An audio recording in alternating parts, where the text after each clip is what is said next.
up your voice.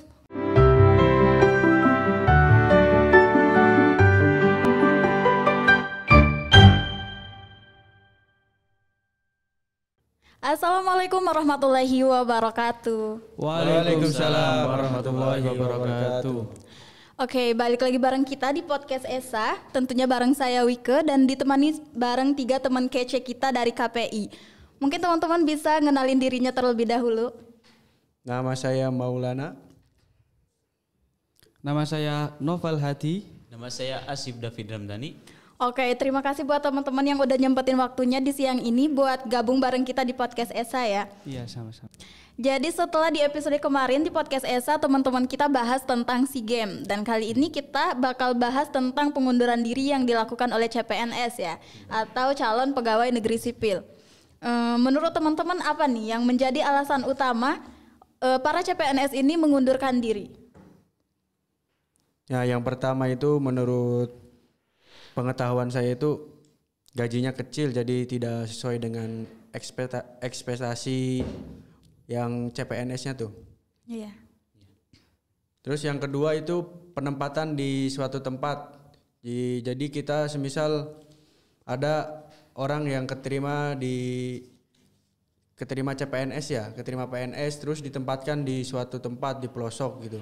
Nah, dia itu ketika mendengar gajinya tidak sesuai dengan harapannya, dia mungkin akan mengundurkan diri karena di pelosok itu mungkin harganya mahal, terus itunya tuh bahan pokoknya itu mahal. Iya, kebutuhan hidup di sana gitu ya. Iya. Ya, mungkin barangkali Ya, kalau dari teman-teman yang lain kira-kira apa nih penyebab utama mereka mengundurkan diri seperti itu? Mungkin sebaliknya gini kan, kalau misalkan untuk kita mendaftarkan CPNS itu kan kita harus benar-benar yakin kan, harus benar-benar apa yang ditugaskan dengan sebuah negara gitu kan. Kayak negeri sipil kan, kalau misalkan untuk perihal kayak kamu ditugaskan di daerah ini, kita harus benar-benar apa ya, yakin apa disebutnya siap gitu kan. Apa yang ditugaskan itu gitu, seperti itu.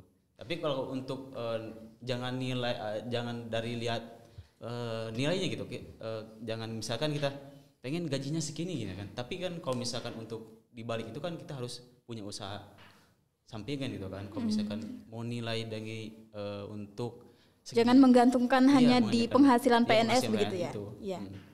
Gitu. Kalau menurut saudara Novel gimana? Sekarang kan termasuk generasi milenial ya. Iya. Generasi milenial memikirnya itu ekspektasinya tinggi sama kayak Alan tadi. Dipikir apa jadi PNS gajinya tinggi, terus daftar, akhirnya banyak apa bermunculan di media sosial kayak penghasilan swasta, terus pengusaha-pengusaha gitu kan lebih tinggi, sehingga sudah tahu apa gajinya PNS segitu, itu mengundurkan diri. Jadi tidak sesuai dengan ekspektasi mereka, pandangan tentang PNS itu. Oh, jadi mereka berekspektasi terlalu tinggi mengenai gaji gitu ya, berharap menjadi PNS itu mendapatkan gaji yang maksimal seperti yang mereka inginkan kan. Ada juga menurut yang saya baca di suatu laman website gitu ya, menurut Mardani Alisera, anggota Komisi 2 DPR RI, salah satu penyebab utama mereka mengundurkan diri adalah ketidakpastian. Jadi kalau calon CPNS ini kan mereka yang udah keterima begitu, tapi belum dilantik atau belum diresmikan, mereka belum menerima NIP sebagai PNS kan. Nah, selang menunggu pelantikan itu mereka sudah mendapatkan pekerjaan yang lebih baik di tempat lain, sehingga mereka lebih memilih itu gitu. Makanya mengundurkan diri dari CPNS tersebut. Jadi kira-kira begitu ya teman-teman, beberapa alasan utama kenapa CPNS mengundurkan diri. Mungkin ada tambahan lagi dari pendapat teman-teman, kenapa sih mereka mengundurkan diri gitu, sedangkan banyak orang yang menggadang-gadangkan ingin jadi PNS itu gitu. Nah, kita kan istilahnya ketika kita keterima jadi PNS itu kan perjalanan awal karir kita untuk kita daftar PNS itu nggak ada paksaan dari pemerintah, nggak ada paksaan dari mana yang lain. Itu Kalau mau daftar ya daftar, kalau enggak ya daftar. Jadi ketika kita keterima jadi PNS itu sebagai pintu untuk menuju kesuksesan. Ya bukan jadi PNS saja sih, tapi ketika kita udah keterima itu banyak peluang. Kalau kita kinerjanya bagus, kita bakal menaik jabatan, terus insya Allah gajinya juga lebih besar dari yang lalu gitu.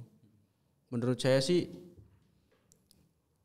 banyak orang yang pengen jadi PNS, ketika orang itu udah keterima malah mengundurkan diri, itu ya nggak kasihan sama yang nggak keterima gitu loh. Dia udah bela-belain capek-capek tes kemana kesana kesini, ngurus berkas. Itu kan membutuhkan tenaga, membutuhkan biaya juga kan. Harusnya kan yang mengundurkan diri itu harus memikir-mikir lagi tuh, pikirkan lagi, oh kita udah keterima, ya mungkin ini jalannya gitu. Tapi setiap orang kan beda-beda pemikirannya. Yeah. Nah, jadi ada banyak banget ya alasan dari pengunduran diri itu, seperti yang udah kita obrolin bareng-bareng tadi. Selanjutnya nih tentang dampak. Tentunya pengunduran diri yang dilakukan CPNS ini sangat berdampak kepada negara, pemerintahan seperti itu ya, termasuk kepada masyarakat sendiri. Nah, menurut teman-teman kira-kira dampak kepada negara ini apa gitu, kepada pemerintah tentang pengunduran diri dari CPNS ini? Sobat. Mungkin dari Sobat Alan ada pendapat tentang dampaknya? Ya, menurut saya dampaknya itu ketika ASN udah keterima tahap akhir dan sudah mendapatkan NIP, berarti otomatis dia sudah akan ditempatkan di suatu daerah. Nah, ketika calon ASN itu mengundurkan diri, ya berarti otomatis tempat itu kosong. Jadi membuat pendataan mungkin. Membuat kacau lah sistemnya gitu. Iya. Ya mungkin dari Saudara Nova. Dari pengunduran CPNS tersebut, tentunya negara sudah mengalami kerugian ya tentang biaya, sudah mengadakan pencalonan, sudah dibiayai, terus pada akhirnya banyak yang mengundurkan diri. Ya, jadi banyak banget dampaknya ya dari pengunduran diri oleh CPNS ini, yang seperti Sobat Alan bilang tadi, yaitu tentang sistem kerja pelayanan publik yang terganggu akibat kosongnya bangku-bangku yang seharusnya diisi oleh CPNS ini kan. Kemudian juga dari saudara Noval tadi juga bilang tentang biaya seperti itu. Jadi setiap negara melakukan penyeleksian atau membuka seleksi untuk CPNS itu tentunya mengeluarkan biaya yang tidak sedikit. Tapi dengan sia-sianya dibuang seperti itu ya. Tentunya harus melakukan perjalanan panjang lagi untuk kembali menyeleksi calon PNS gitu kan, karena mereka mengundurkan diri. Kira-kira dari Saudari Asif masih ada gak nih dampak-dampak yang diakibatkan oleh pengunduran diri ini? Mungkin ya setahu saya kan sempat baca-baca kayak kompas.com atau itu kan ada mengungkapkan bahwa kata setiap pertama itu dampak yang paling utama itu yang kayak isi informasi jabatan yang harusnya terisi oleh calon seleksi ASN itu kayak CASN yang terisi atau itu kebilang kayak gimana data-datanya itu kayak kosong gitu kan. Tapi pemerintah itu kan tidak sia-sia kan, maksudnya mengeluarkan biaya gitu kan tidak hanya sedikit kan, cuman banyak banget sampai miliaran mungkin ya. Iya, sangat disayangkan begitu ya. Iya, menurut saya juga pengunduran diri yang dilakukan CPNS ini juga berdampak bagi masyarakat gitu, masyarakat yang mungkin saat ini berpikiran mau mendaftarkan diri nih sebagai CPNS di periode berikutnya atau di tahun berikutnya ketika pemerintah membuka kesempatan itu. Tapi ketika berita yang seperti ini keluar beredar gitu kan, banyak banget berita yang mengabarkan begini dampaknya, begini alasannya, sehingga membuat kita gak tertarik lagi nih untuk menjadi PNS gitu. Kalau ada pekerjaan yang lebih mumpuni di bidang lain, kenapa harus jadi PNS begitu? Ya, di pikiran saya. Menurut teman-teman begitu gak sih? Atau teman-teman masih ada yang minat jadi CPNS berikutnya? Kalau saya sih ingin membuka usaha sendiri. Masya Allah. Nah, jadi setelah tadi kita membahas tentang dampak dari pengunduran diri yang dilakukan CPNS ini, seperti yang kita obrolkan tadi, sangat banyak sekali ya dampak-dampak terhadap negara terutamanya. Jadi setelah sekian besarnya dampak nih terhadap negara dari pengunduran diri ini, kira-kira menurut teman-teman ada gak sih sanksi bagi CPNS ini berupa denda ataupun konsekuensi yang harus mereka terima gitu atas dasar perbuatan mereka ini? Berdasarkan pasal 54 ayat 2 Permen Pan RA Penrebe nomor 27 tahun 2021 dijelaskan bahwa pelamar yang telah dinyatakan lulus tahap akhir seleksi dan telah mendapatkan persetujuan NIP tapi mengundurkan diri maka akan diberi sanksi. Itu sudah tertuang dalam pasal 54 ayat 2. Oh, jadi udah masuk ke undang-undang gitu ya? Iya, udah masuk undang-undang. Terus di sini lagi ada dari kebijakan Kementerian Luar Negeri bahwa yang mengundurkan diri diberi sanksi sebesar 50 juta. Jadi ketika CPNS mengundurkan diri itu didenda sebesar 50 juta. Itu kebijakan dari Kementerian Luar Negeri. Kemudian ada Kementerian Perencanaan Pembangunan Republik Indonesia. Harus membayar sanksi sebesar 35 juta. Kemudian dari Badan Intelijen Negara itu sebesar 100 juta. Jadi ini nominal ini berarti sesuai dengan kementerian-kementeriannya ya, nggak bisa dipukul rata berarti. Berarti beda-beda ya? Iya, beda-beda. Mungkin dari Novel mungkin. Salah satu sanksinya yang diberikan kepada CPNS yang telah mengundurkan diri, yakni tidak boleh melamar pada penerimaan ASN untuk periode berikutnya. Oh iya, begitu ya. Jadikan kesempatan awal terus dia mengundurkan diri sehingga mau mendaftarkan lagi itu tidak bisa. Harus menunggu satu periode lagi. Iya begitu, kayak agak aneh juga ya. Kenapa dia harus mengundurkan diri gitu kalau memang masih mau mendaftarkan diri di periode selanjutnya begitu ya. Iya, dan itu juga menurut saya rugi banget lah untuk diri kita sendiri dan kesempatan yang lainnya kan ya. Iya begitu. Kita udah diberi kesempatan sama negara, kenapa nggak diambil gitu? Kenapa nggak diterima aja dengan lapang dada ya? Karena itu udah menjadi tanggung jawab kita. Kita udah daftar jadi CPNS, ketika diterima ya udah harus diterima dengan keadaan apapun gitu. Entah mau ditempatkan di mana saja kita harus terima. Sedia bahkan ya. Iya, karena sudah kebijakannya dari dulu seperti itu. Karena harus berproses juga begitu ya, tidak serta-merta kita baru terjun ke dunia pekerjaan seperti itu langsung menginginkan hal-hal yang istimewa seperti gaji kecil ditempatkan di tempat yang kita inginkan seperti itu ya. Seharusnya juga mereka yang mendaftarkan diri itu harus komitmen begitu terhadap keputusan apa yang udah mereka ambil seperti mendaftar CPNS kemudian keterima, jadi mereka harus komitmen nih setelah masuk sana bersedia untuk manut gitu terhadap peraturan-peraturan yang ada di CPNS tersebut seperti itu. Karena tindakan mereka ini tentunya bukan hanya merugikan negara tapi juga merugikan pihak lainnya seperti masyarakat gitu kan. Tentunya setelah kejadian yang seperti ini penerimaan CPNS akan diperketat. Kenapa? Karena setiap periode itu diberikan tes kembali, jadi ada tes lagi karena itu setiap tahun tuh pasti ada yang namanya pensiun. Nah, jadi setiap itu ada namanya pensiun kan ya? Iya. Semisal berapa tahun umurnya kan nggak bisa.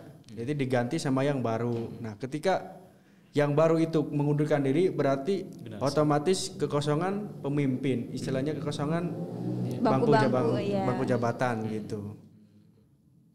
Nah, kenapa pemerintah menempatkan nggak di apa yang diinginkannya itu? Jadi menurut saya pemerintah juga ketika udah ditempatkan di suatu tempat nggak mungkin diam, nggak mungkin udah di istilahnya di gimana ya, dilepas saja begitu saja, nggak seperti itu.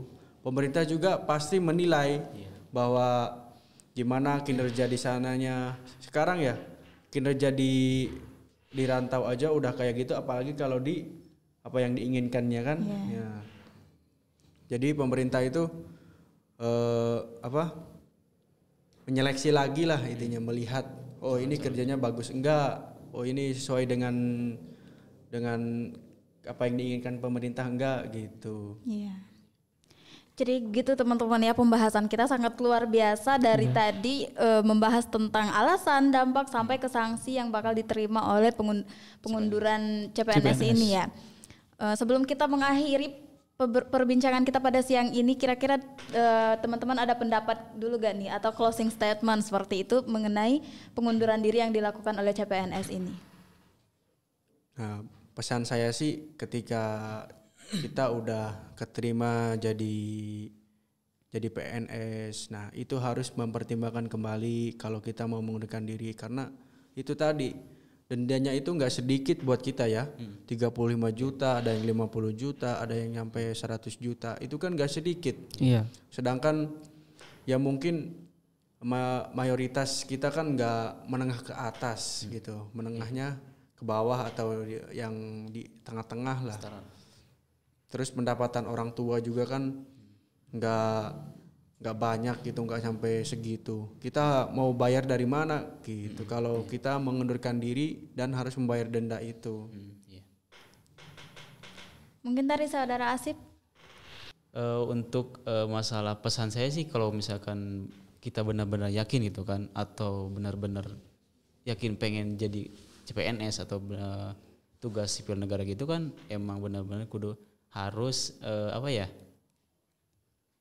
niatnya kuat lah gitu ya. Misalkan dalam artian ya punya tujuan untuk step kayak momen kayak tujuan ranah ke depannya kayak apa gitu kan. Jadi tidak hanya untuk mengharapkan cuman gaji atau jabatan gitu kan, tapi melainkan kita harus benar-benar pengen tujuan proses untuk membangun program pemerintah gitu kan, kayak gitu. Begitu ya. Lebih ke pengabdian ke negaranya gitu ya, Masya Allah saudara Asif ya. Kita juga menjaga negara itu kan sebagian dari jihad kita, hubul waton. Masya Allah, dikaitkan ke agama ilmu kembali gitu ya. Itu dauh dari Kiai Haji Hasyim Asy'ari. Masya Allah. Mungkin dari saudara Novel? Kembali lagi ketika kita sudah mencalonkan CPNS, kita harus siap apabila terjadi hal apapun, terus mau ditempatkan di mana itu kita harus siap. Itu kan ketika kita mencalonkan itu resiko kita. Karena sudah memilih menjadi CPNS gitu ya. Di sini juga kita tadi banyak membahas tentang kesiapan ya, harus siap dan harus menerima konsekuensi. Mungkin agar tidak berat sebelah seperti itu. Dari segi pemerintahannya juga harus dipercepat segala bentuk urusan, karena tadi kita bahas juga kan awal dari alasan mereka mengundurkan diri adalah tidak adanya kepastian begitu kan. Ketika mereka sudah terpilih dari seleksi itu, sudah menjadi calon PNS begitu, tapi tidak ada tindak lanjut untuk dilantik atau diberikan NIP sebagai PNS kan, sehingga mereka mencari alternatif lain atau pekerjaan lain untuk memenuhi kehidupan mereka, dan yang wallahu a'lam dan ternyata itu tuh lebih mumpuni daripada menjadi PNS kan. Nah, mungkin bisa dari situ pemerintah juga mempercepat segala bentuk administrasi yang seharusnya menjadi hak CPNS ini begitu ya. Oke, baik teman-teman, terima kasih atas waktunya di podcast kita kali ini. Masya Allah banget pembahasan kita hari ini ya. Semoga ada titik terang atau jalan solusinya bagi pemerintah dan juga CPNS-nya terkait permasalahan ini yang tidak menguntungkan sebelah pihak tentunya ya. Semoga dengan adanya podcast ini bisa membantu gitu. Membantu para calon-calon buat mempertimbangkan kembali gitu ya. Niatnya gitu kan. Oke, baik, terima kasih teman-teman. Saya akhiri, wassalamualaikum warahmatullahi wabarakatuh. Waalaikumsalam warahmatullahi wabarakatuh.